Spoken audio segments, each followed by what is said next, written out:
Well, maybe to start though, just tell us your name and well, you know, where you're from, where you were born, and Start in now? Yep. yeah, Yeah, well, and then we've got some questions maybe to get you started, and well, I'm Arleigh Hanson. I was born in 1930, February 12th, Abraham Lincoln birthday. That's where I started in, and I'm 82 years old, going on 83 right now. And I can tell you a lot of things about Argyle here. And where were you born? I was born in the old Deaconess Hospital in Monroe. Dr. Creasy delivered me. And that old Deaconess Hospital, if you go into the Red Apple, there's a real nice picture of the old Deaconess Hospital. I had my tonsils taken out in there, and I was 6 years old. That was terrible. Couldn't swallow, you know. You wanted to cough up that stuff. But I come through it. That wasn't the current Monroe Hospital. No, that's the old Deaconess. That was kind of kitty corner off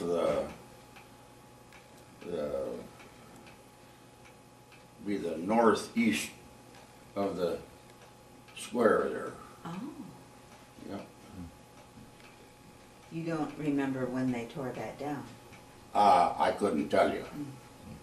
But you know, there's a lot of improvements out there, you know, since that time. Definitely. Yeah, they let's see. And then where did you grow up, Arleigh? Grow up? Yeah. I grew up on the farm right down in on the old home farm. You know, tell us a little bit about where it's at and Yeah, well, life on the farm. Huh? And life on the farm. Tell us a little bit about life on the oh, farm. life on the farm, that's all I knew. I started milking cows when I was 7 years old. We had an easy milker, and the folks put me on that one, and that's where I first started milking cows. I milked cows all my life while I was on the farm, till we sold the cows. Yeah, that was, I'll never forget when I still had about 7 head of cattle left on the farm where the old log house is.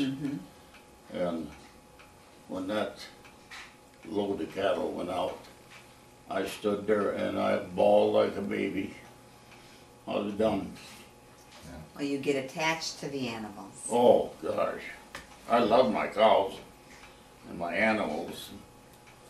Well, Yeah. when you started milking at age 7, approximately how many cows did you have? At that time we probably had 25 cows in the barn at that time. And you milked them all by hand? Well, that's the way I started, but we had a milking machine. Oh, okay.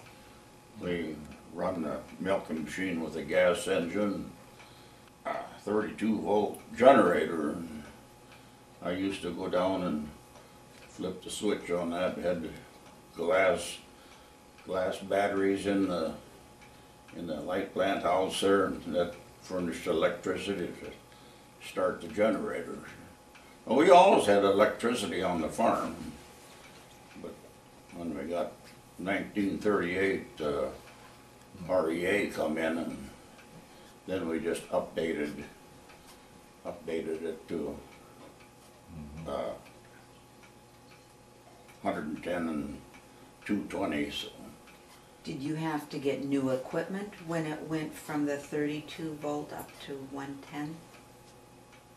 By golly, we didn't. We still kept the same wiring, and well, yeah, the electricians come in. And we can't put any better wiring in than what there's here. So that's So who were your electricians? Who did you call? we had from Argyle here. Anderson. Vic Anderson? Yeah, Oh, okay. yeah, God, that goes back a number of years. Yeah, Melvin Anderson, he was one of them. Anderson brothers. They did the wiring.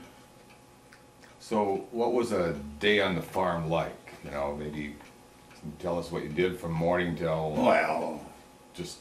as a kid growing up, you got your morning chores done and hauled out the manure and just took care of your cattle. We had all loose hay at that time. There wasn't a bale around, that was all loose hay at that time. And I remember being up in the hay mound and putting down that hay, and be way up there putting that hay down, and then I got enough down. Then you jumped out of the mound into the hay. Oh, yeah. Yeah, another thing I can tell you, in my lifetime, about that Lester Isley, yeah, that'd be in the Depression, the Deep Depression. He left home and was looking for a work. And he was down at, the only way he got around is jump the trains, freight train, anything he could get a hold of. And he got down to Dill, that's between Browntown and South Wayne, where the Illinois Central went to Argyle and Milwaukee Road went toward South Wayne. And he jumped the freight down there and fell and got run over. Oh. Oh yeah, that was our neighborhood was just in shock at that time, because he was only 18 years old, and I can't remember. I was only 4 years old, and I can't remember whether that was a closed casket or an open casket. I don't know. G.M. Gunderson was our pastor at the time that happened. In 1934. And you were born in 30. I was born in 30, yeah. Yeah, that was a neighborhood was just in shock at that time. I can remember that incident, even though I was only 4 years old. Well, growing up in the Depression, there no money to be had. You were probably fortunate to be living on a farm where you at least you had your milk and your animals. Oh yeah, and you could grow some of your own food. We had our own food with, you'd do your butchering and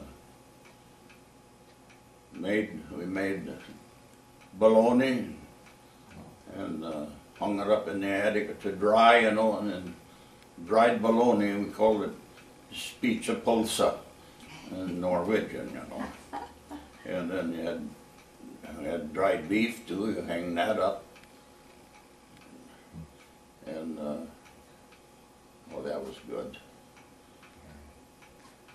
So did you smoke that too? Did you have any sort of No, smokehouse? we just dried it?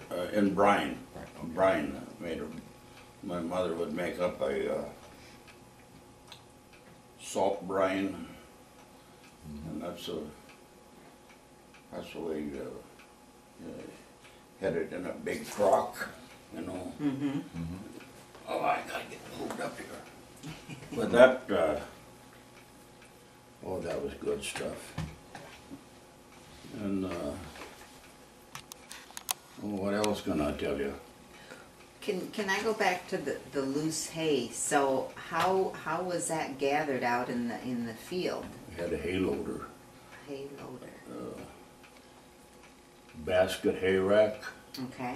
and then you pulled that hay loader, and my dad, he would fork the loose hay. We put up a big load, you know. And I remember we had Jim and Nell, the horses, and if you said something, they'd stop. And my dad, he said something, and the horses stopped, and I was on the top of the standard on the hay rack, and I just did a somersault, and I landed right on the tongue between the horses. Oh. Oh, scared the living dickens out of me. And the horses, they just stood there. I got back up on the hay rack again. Yeah, I can remember taking a tumble off of that. I remember just the exact spot where it happened. Do you remember getting the first tractor then? Oh, yeah, well, my dad had a 2240 cross motor case, and we still got that. I thrashed with that down at Freeport, Illinois. I'm a member of that antique engine club down there. Okay. And I'm a member of that. And the tractor, 90 years old, and it's still running. We're going down there this fall, about first week in August, and we'll be thrashing. And my son will be with me, and when I'm gone, he gets the whole outfit. So. But that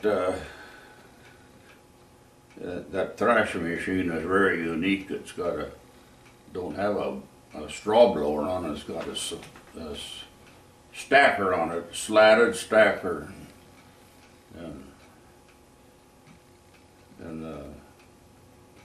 you could thrash all day and make one big stack, a round stack, and there'd be one full day thrashing, and then but that and the farmers would haul in bundles of shocked grain out from the field. Yeah,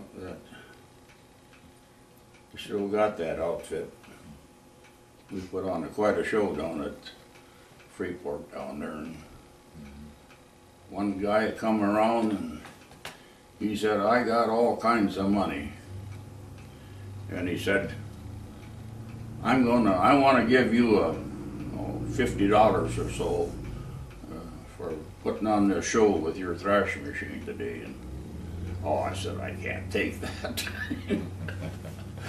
But So would you go to other farms and thrash? oh yeah, yeah, we had a thrashing crew in the neighborhood, went from farm to farm. We knew where the good hotels were, where you got the best food. I had heard that. Yeah. And no, we had quite a crew down there.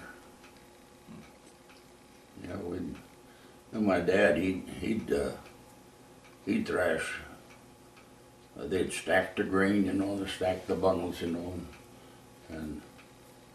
they wouldn't thrash until way late after even shredding time and shredding the corn, and then they'd start in thrashing them stacks out with the steam engine and the thrash machine. Yep. So, we're recording this for future. Yeah. Maybe explain just a little bit about the process of thrashing. I mean, some people just wouldn't know. Oh yeah. What Well, thrashing is at all. You cut the grain, when it gets ripe, and you cut it with a binder. And we had a 6-foot binder, and cut the grain, and then you had to shock it to get it to dry out. And then after it dried out, then we start thrashing. The neighborhood would start thrashing. So they would bring those shocks to Yeah, the, we'd bring their shocks up to the thrashing machine. and that would